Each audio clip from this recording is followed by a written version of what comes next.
नमस्कार। आज हम झारखंड के एक ऐसे जिले की पड़ताल करने जा रहे हैं जिसे झारखंड का प्रवेश द्वार भी कहा जाता है। जी, चतरा। हाँ, चतरा। और हमारे सामने जो स्रोत है वो इसे प्रकृति, इतिहास और अध्यात्म का त्रिवेणी संगम बताते हैं।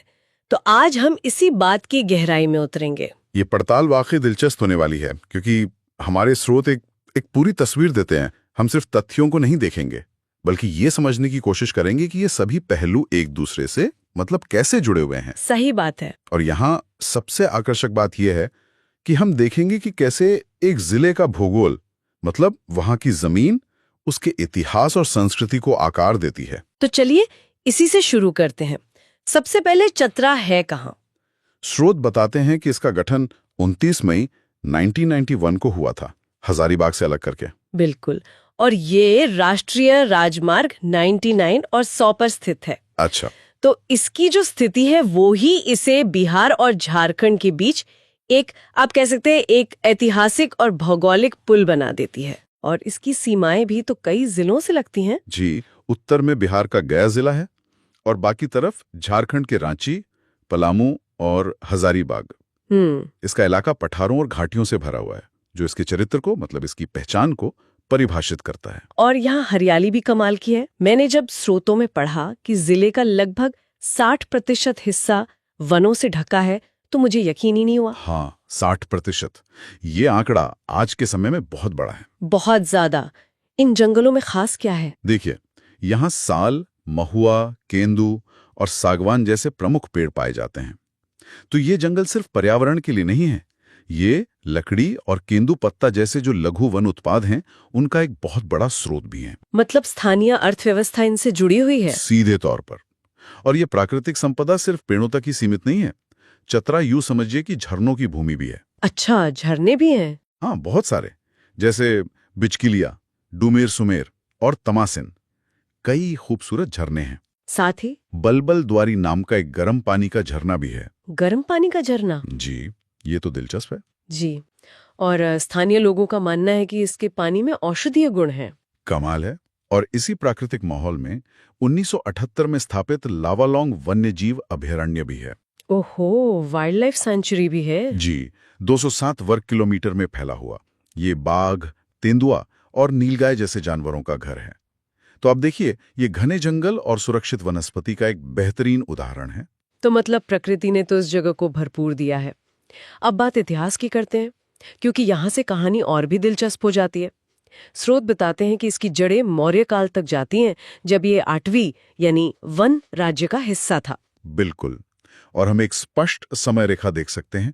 1660 में मुगल काल में औरंगजेब के गवर्नर दाऊद खान ने यहाँ विजय प्राप्त की। फिर 17वीं शताब्दी में कुंदा का प्रसिद्ध किला रामगढ़ के राजा के अधीन था। और फिर अंग्रेज आए? हाँ, 1769 में यहाँ अंग्रेजों का आगमन हुआ। लेकिन इतिहास का सबसे महत्वपूर्ण मोड़ तो शायद 1857 की क्रांति के दौरान आया। स्रोतों में चतरा की युद्ध का एक बहुत ही विस्तृत नक्शा मिलता है। निस्संदेह वो इस क्षेत्र के इतिहास की सबसे बड़ी घटनाओं में से एक है।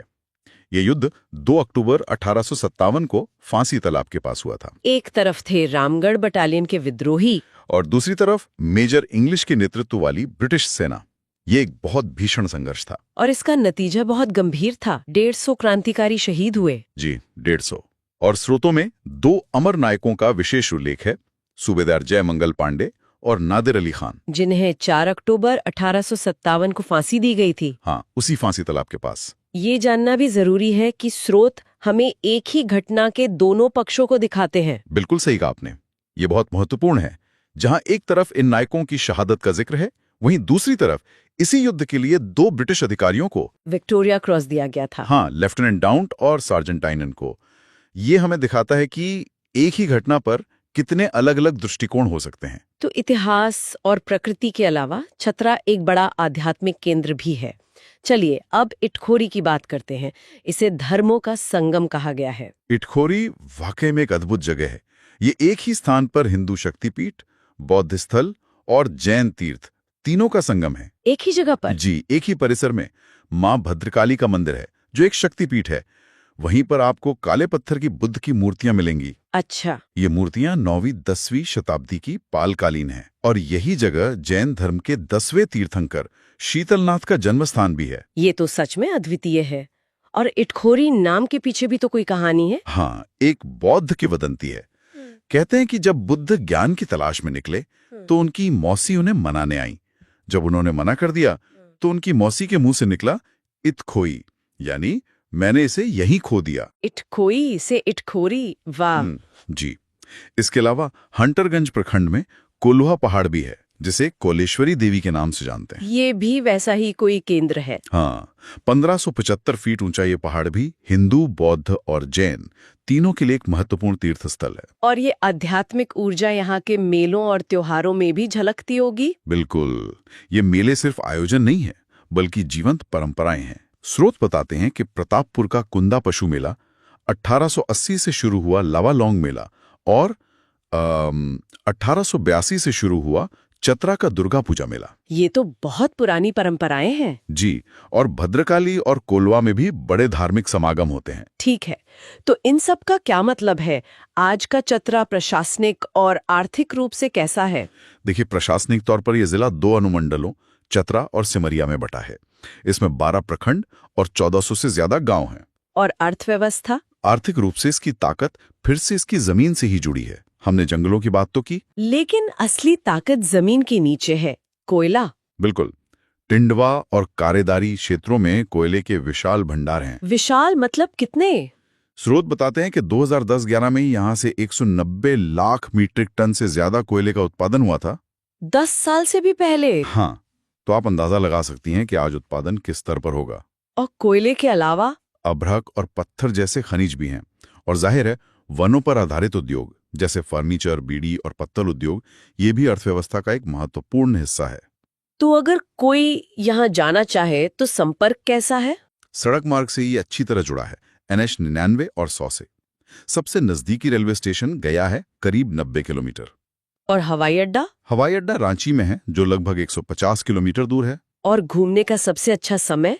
अक्टूबर से मार्च के बीच, जब मौसम बहुत अच्छा रहता है। तो हमने प्राचीन जंगलों से लेकर आधुनिक कोयला खदानों तक मौर्य साम्राज्य से 1857 के विद्रोह तक का सफर तय किया। और धर्मों के संगम से लेकर जीनन स्थानीय मेलों तक चतरा वाकई एक बहुआयामी जगह है। बिल्कुल, ये इस क्षेत्र के इतिहास और विविधता का एक जीता जागता उदाहरण है। स्रोत एक ऐसी जगह की तस्वीर पेश करते हैं जहां प्रकृति, इतिहास और आध्यात्मिकता अलग अलग नहीं है, बल्कि एक दूसरे के साथ गहराई से गुंथे हुए हैं। चतरा की प्राकृतिक संपदा यानी वन और कोयला और सांस्कृतिक विरासत जैसे ये धार्मिक स्थल दोनों ही बहुत समृद्ध हैं। और यहीं पर हमारे लिए एक बहुत बड़ा सवाल भी खड़ा होता है कि भविष्य में चतरा जैसा क्षेत्र अपने खनिज धन से प्रेरित आर्थिक विकास और अपनी अनूठी पारिस्थितिकी और आध्यात्मिक विरासत के संरक्षण के बीच ये संतुलन कैसे बना सकता है? ये एक बहुत महत्वपूर्ण सवाल है। और ये सवाल सिर्फ चतरा का नहीं है, ये आज विकास की राह पर चल रहे हर उस क्षेत्र का है जिसके पास कुदरत का दिया ऐसा ही अनमोल खजाना है।